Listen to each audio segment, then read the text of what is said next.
Speaking out against media intrusion is becoming a familiar role for Steve Coogan and Hugh Grant, though they acknowledge their fame can be used against them.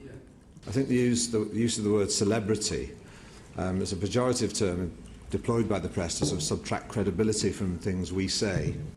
While Lord Leveson looks at wider press ethics, this committee of MPs and members of the Lords has been focusing on privacy issues. Grant's most recent battle has been over coverage of the birth of his child.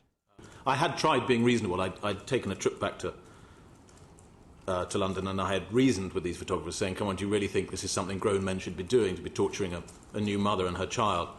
And they just said, show us the baby. I had no sympathy at all.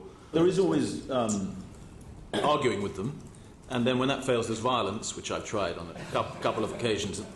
I've been arrested twice and had my car Stanley knifed over every surface once in retribution from the Paps.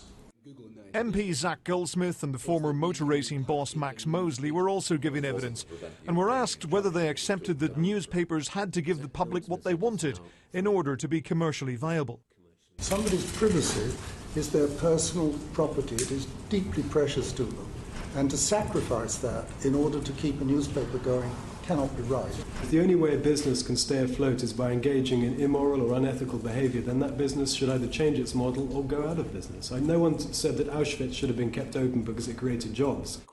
Coogan and Grant denied they needed to court the media for the sake of their careers. There are some desperate folk who will sort of chase the press a bit without really having any work to hang it on.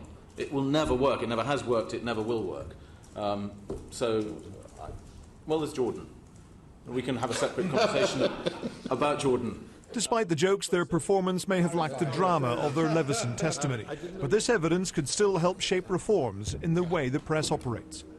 Ian Woods, Sky News.